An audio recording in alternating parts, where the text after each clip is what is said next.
Good morning, magandang buhay. Gulayan updates pong muli. Ang mga fresh lettuce, bili na po kayo. 3 for 100. Ayan ang aming mga fresh lettuce.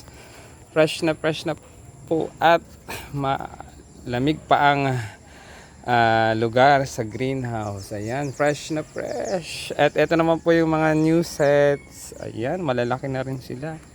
Ito po talagang for harvest na this week. Bili na po ng lettuce. Ito pa rin po yung ibang sets. Ayan. Ayan. Ayan po yung iba pa pong nakaset. At flex ko lang din po ang iba't ibang gulay. Ang mga eggplant. Ayan. Eggplant po. Ayan po ang eggplant. Ayan.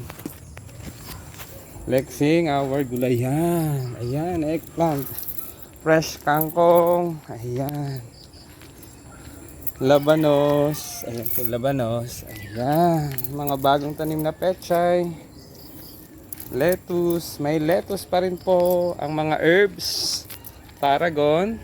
Ayan. Team herbs. Lettuce pa rin. Ayan. At dito po ang mga Thai basil. Good morning, good vibes. Rosemary. Nag-enjoy po kayo sa aking short video. Please pa-like and share and comment.